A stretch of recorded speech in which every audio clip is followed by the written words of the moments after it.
C.P. Cavafy's poem Ithaka was first published in 1911. Ithaka is an unrhymed poem of 5 stanzas that employ conversational everyday language.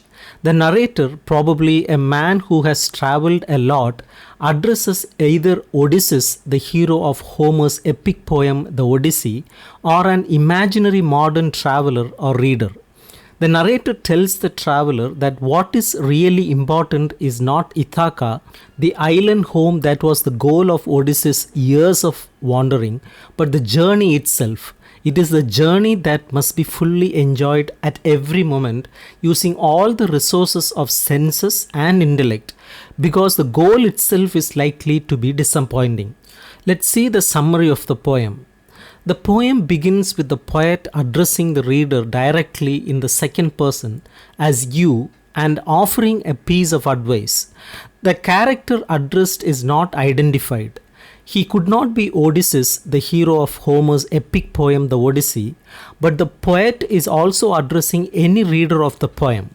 The poet states that as the traveler sets out on his journey, he must hope that it is a long one, full of adventure and discovery. The destination of the journey is Ithaka. Ithaka is the island off the western coast of Greece to which Odysseus returned after the Trojan War. Odysseus' journey was a long and difficult one. It was 10 years before he was able to rejoin his wife Penelope in Ithaka. However, Ithaka in this poem can also be understood as the destination of any journey, and it can be further understood metaphorically as a journey through life. In line 4, the poet mentions 2 of the obstacles that Odysseus encountered in the Odyssey. First are the Laestrygonians, who were half men and half giants, who devoured many of Odysseus' crew. Second are the Cyclopes, who were giants with just one eye placed in the middle of their foreheads. One of the Cyclopes, Polyphemus, took Odysseus and his men prisoner and ate 6 of them before Odysseus escaped with the remaining 6 men. In line 5, the poet mentions another of the forces that obstructed Odysseus' return. This is Poseidon, who was the Greek god of the sea. He is referred to as angry because in the Odyssey, Poseidon was angry that Odysseus had blinded Polyphemus, who was Poseidon's son. In the Odyssey, each of these 3 types of beings are powerful and seek to delay or destroy Odysseus. But in line 5 of the poem, the poet bids his reader not to be afraid of them. In lines 6 and 7, he explains why. If the traveler keeps his thoughts raised high, he will never encounter any challenge resembling those monsters. The poet is implying that it is always necessary to be optimistic and hopeful. Lines 8 to 11 repeat the same idea with one variation. This time, the poet explains that Laestrygonians, Cyclopes, and Poseidon will not appear as long as the traveler's spirit and body are stirred by a rare excitement. In another translation of the poem, this phrase is rendered as fine emotion. Yet another translation uses the phrase noble emotion. The idea is that in order to ensure that he is not waylaid by monsters, the traveler must always continue to experience the thrill of being alive. Lines 12 and 13 add a caveat. Such beings will appear if the traveler summons them up from within his own soul, if he allows them to dwell inside him. The poet returns to the hope expressed in line 2 of the first stanza that the traveler's journey, whether that of Odysseus or any reader of the poem, is a long one. He hopes in line 2 that there will be many summers when the traveler feels joy on the journey, when he sees places he has never seen before. The poet then imagines various places where a person might stop, such as Phoenician trading station. Phoenicia was the coastal district of ancient Syria and is now the coast of modern Lebanon. Its ports were centers of trade in the ancient world. The poet states that many beautiful things may be purchased there, including precious stones such as mother of pearl and coral, and every kind of perfume.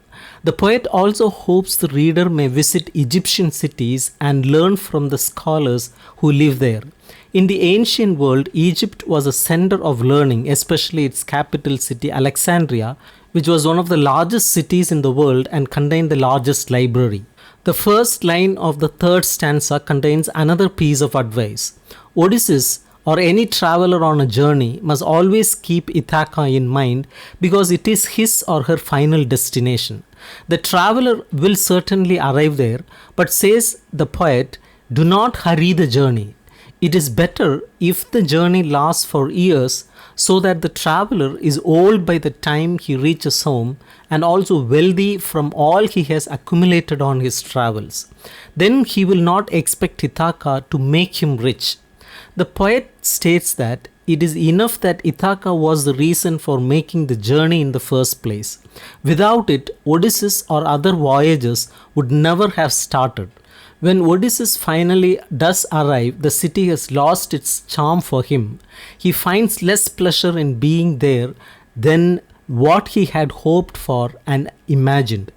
The poet re-emphasizes the message of the previous stanza in stanza 4. If the traveler, having arrived home in Ithaka, finds it to be a poor place, it does not mean that Ithaka has been deceptive. The traveler has not been fooled because he will have become wise and full of experience. He will therefore know what is meant by Ithaka and by all destinations, all Ithakas that people strive to reach. The implication is that he will have learned that the prize is all in the experience of the journey, not the final destination. The theme of the poem may be summed up in one phrase. It is better to journey than to arrive. Life should not be wasted in always contemplating the goal of one's endeavors or in building up hopes and schemes for the future, but in enjoying the journey.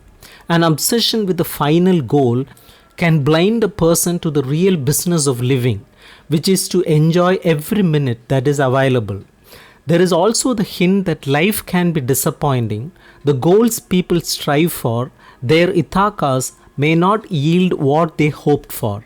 Therefore, it is better not to have expectations. The poet counsels that there is no pot of gold at the end of the rainbow. Ithaka may be poor with nothing to give. Perhaps he also implies that a person should not have lofty ideals or strive to realize perfection in life, whether for oneself or for society. Yet it is human to have ambitions and expectations to strive to achieve.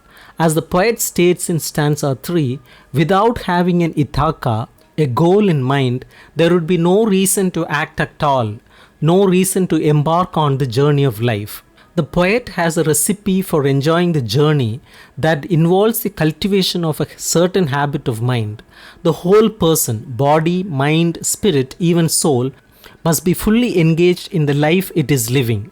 A person must keep his or her thoughts raised high, which means that the mind must not give in to melancholy or disappointment or the sordid aspects of life.